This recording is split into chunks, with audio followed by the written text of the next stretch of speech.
किसी भी देश को सुरक्षित महसूस करने के लिए वहां की सेना का सशक्त होना बहुत जरूरी है। भारत वह देश है जिसकी थल सेना के मुकाबले दुनिया में कोई सेना नहीं। भारत की जल सेना मजबूत है।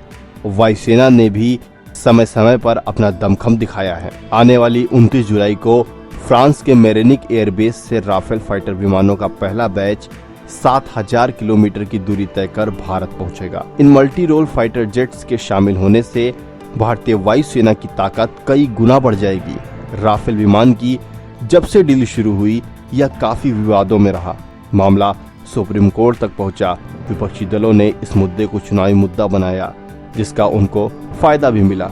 लेकिन राफेल की चर्चा सुप्रीम कोर्ट के केंद्र सरकार को क्लीन चिट देने के बाद समाप्त हुई। इतने दिनों तक जो पूरे देश में राफेल का शोर बरपा, लोगों की जुबान पर जो इस लड़ाकू विमान का नाम पहुंचा, आखिर ये है क्या?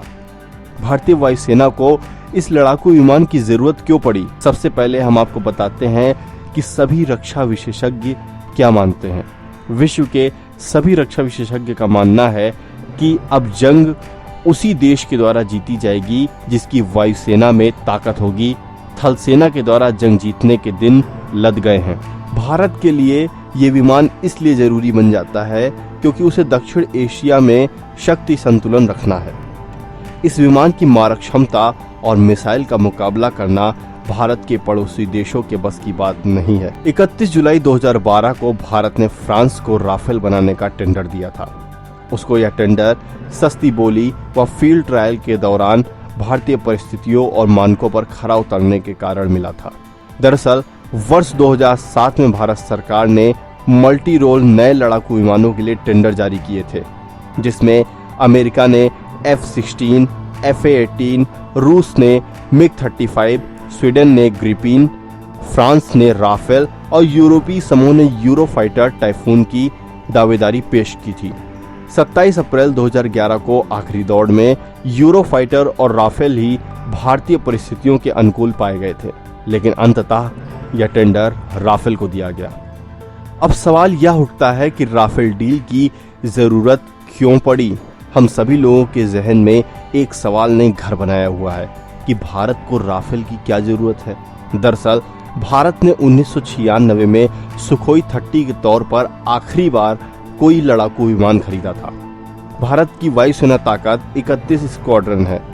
भारत को इसे कम से कम 42 स्क्वाड्रन करने की जरूरत है, जिससे वह 2 मोर्चों पर युद्ध करने के लिए तैयार रहे। हमें पता होना चाहिए कि एक स्क्वाड्रन में 12 से 24 के करीब विमान होते हैं। भारत हमेशा से लड़ाकू विमानों की खरीद रूस से करता आ रहा है। भारत की वायुसेना में रूस में बने विमान MiG-21, MiG-27, सुखोई 30 जैसे विमान शामिल हैं। MiG-21 और MiG-27 की स्क्वाड्रन में गिरावट आई है, जबकि दूसरी तरफ भारत के पड़ोसी देश पाकिस्तान ने भी चीन से एडवांस्ड पीढ़ी के विमान JF-17 और अमेरिका से F-16 खरीद लिए हैं। ऐसे में भारत अब पुरानी तकनीकी के विमानों पर ज्यादा निर्भर नहीं रह सकता है। इनकी जगह नई तकनीक के विमानों को लाना था, इसलिए राफेल डील की गई। अब जहन में सवाल यह उठता है कि राफेल विमान की विशेषता क्या है? यह एक मल्टी रोल फाइटर विमान है। राफेल की खासियत है कि वह हवा में हवा के अलावा जमीन पर हमला कर सकता है। बेहद कम ऊंचाई पर रहने के बावजूद वह एक साथ हवा व जमीन पर परमाणु हमला व मिसाइल दागने में सक्षम है। यह विमान इलेक्ट्रॉनिक स्कैनिंग रडार से 3D मैपिंग कर रियल टाइम में दुश्मन की पोजीशन खोज लेता है। इसके अलावा यह हर मौसम में लंबी दूरी के खतरे को भी समय रहते भांप सकता है और नजदीकी लड़ाई के दौरान एक साथ कई टारगेट पर नजर रख सकता है। साथ ही साथ यह जमीनी सैन्य ठिकाने के अलावा विमान वाहक पोत से भी उड़ान भरने के सक्षम है। इसे फ्रांस की डेसॉल्ट एविएशन नाम की कंपनी बनाती है। राफेल ए श्रेणी के पहले विमान ने 4 जुलाई 1986 को उड़ान भरी थी, जबकि राफेल सी श्रेणी के विमान ने 19 मई 1991 को उड़ान भरी थी। वर्ष 1986 से 2018 तक इस विमान की 165 यूनिट बन चुकी हैं। राफेल ए, बी, सी और एम श्रेणियों में एक सीट और डबल सीट और डबल इंजन में उपलब्ध है। In Bordeaux for the takeoff of 5 Rafale jets that are flying to India today. Our Air Force pilots tell us that these are extremely swift, nimble, versatile, and very deadly aircraft. You might call them, they are both beauty and beast. They are superb flying machines being flown by the best pilots in the world. We'd like to thank Dassault for delivering the aircraft on time, the French Air Force and the French government for all the support they've provided. This is going to add a great deal of strength to our air power and defense preparedness, but it is also a powerful symbol of the strategic partnership between India and France. So our pilots I've just spoken to them, they are very excited.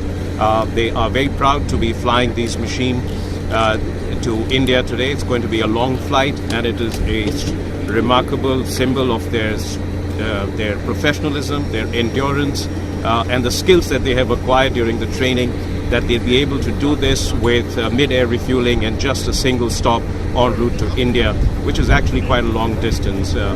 We have bid them safe landing in India, a smooth flight on the way, and a great service to the cause of India's defense and security. They'll play a very important role in that. So we look forward to seeing their induction in India in the next couple of days. Thank you. Report Video Desk, newstrike.com.